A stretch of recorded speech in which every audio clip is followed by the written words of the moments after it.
Scuderia Ferrari collected very little from the 10th round of the 2024 Formula One Championship, the Spanish Grand Prix, which was held last weekend at the 4.657-kilometer Circuit de Catalunya in Barcelona. The Maranello team collected only 22 points to add to the constructors' standing, despite the fact that the SF-24 single-seater arrived at Montmello with a significant aerodynamic update package, changing the underbody, sidepods, diffuser, and rear wing. However, these changes caused many issues over the Barcelona weekend, with Ferrari's updates needing careful analysis in order to extract their potential. The Ferrari SF-24 faced a true test at the Circuit de Catalunya in Barcelona. The approximately 4-kilometer Catalan track has long been a decisive and significant venue for cars, both from a mechanically and aerodynamically point of view. The long, high-speed corners allow for an evaluation of the Maranello team's factory work. After the Imola weekend, with the debut of the updated SF-24 version in the Emilia-Romagna Grand Prix, Ferrari's expectations soared, and the updates initially planned for the British Grand Prix at Silverstone elevated them even further. Returning to the Spanish Grand Prix, according to Carlos Sainz, Ferrari struggled in the corners due to the unexpected return of bouncing. This phenomenon was not seen in any of the SF-24 cars from Bahrain to Canada, and suddenly the problem reappeared last weekend in Barcelona.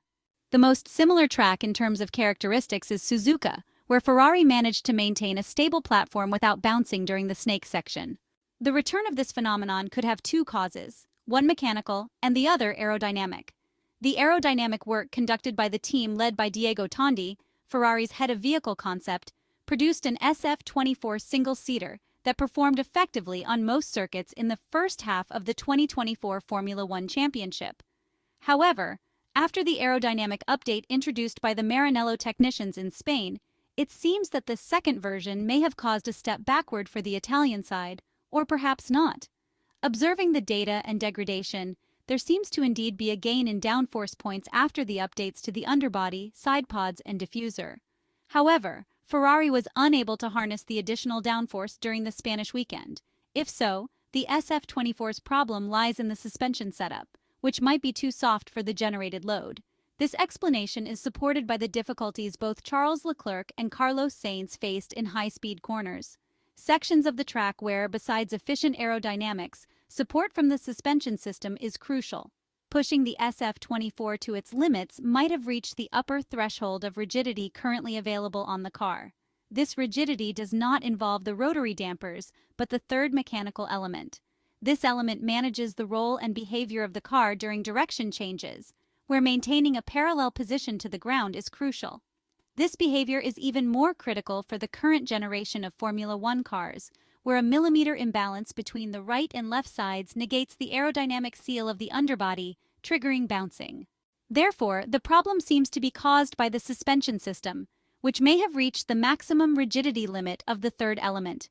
The first version of the updated SF-24 likely had a load level that kept the suspensions within the right range, but the new aerodynamics might have changed things for the Ferrari F1 car. The impressions, confirmed by team principal Frédéric Vasseur at the end of the Spanish Grand Prix, suggest the updates are fine but have extracted much more downforce than expected, straining the suspension system. Ferrari was likely aware of this possibility and chose Barcelona to test and understand the aerodynamic package which was initially planned to be introduced next month in the British Grand Prix weekend at the Silverstone circuit. After all, they must be very confident to bring forward such important parts by 2 weeks, potentially turning the 2024 Formula One season around in England, where the remaining 20% of the updates seen in Barcelona will arrive. Could it be a substantial upgrade to the suspension system to widen its usage window? Additionally, after choosing this aerodynamic philosophy and aware of the great development potential, it is unthinkable that Ferrari did not design a rear-front suspension capable of handling significant downforce values. For now, Ferrari returns home from Barcelona with clear dissatisfaction regarding the overall results at Montmello. The 5th and 6th places of Charles Leclerc and Carlos Sainz at the Circuit de Catalunya, compounded by an internal struggle that hindered both drivers, perfectly captured the Maranello team's challenges over the Catalan weekend. Despite arriving at the track near Granollers with innovations aimed at improving the SF-24's performance, including more streamlined undercut side pods to increase airflow to the floor, modified flow deflectors at the entrance of the floor, and changes to the terminal part in front of the rear wheels and the diffuser, the expected positive outcomes were not evident. The floor has undergone a raft of changes, as the team looks to build on the alterations made for Imola, with the floor fences adjusted to complement the lowering of the floor's roof thereafter. Notably, the lower SIS cover has changed shape in this region, giving an indication of the scope of change being made. There are also changes made to the volume at the rear edge of the floor, with not only the geometry subtly altered, but the number of brackets used to hold the floor and edge wing also reduced. Meanwhile, the diffuser has undergone a transformation, as the alterations upstream have allowed the designers more scope to work on the shape of the boat and keel regions, a region of which Ferrari has already worked extensively in the past and appears to have a good understanding of. The introduction of new halo furniture with the Imola updates included a Cobra winglet, which is mounted beside where the rear leg of the safety structure transitions into the cockpit. These winglets have been further optimized as part of the update package that arrived in Spain, with the height of the Cobra more proud than before. The hooked and horizontal portion of the winglet is now more in line with the top edge of the halo beside it. It is a subtle adjustment, but one which will clearly have a bearing on how the airflow moves past the winglet, whilst the trail of vortices that are likely produced are also going to be repositioned. At the end of the Spanish Grand Prix, Vasseur offered a different perspective on Ferrari's situation, suggesting that while the updates had worked, the real benefits might be seen at the Red Bull Ring, the venue for the upcoming Austrian Grand Prix.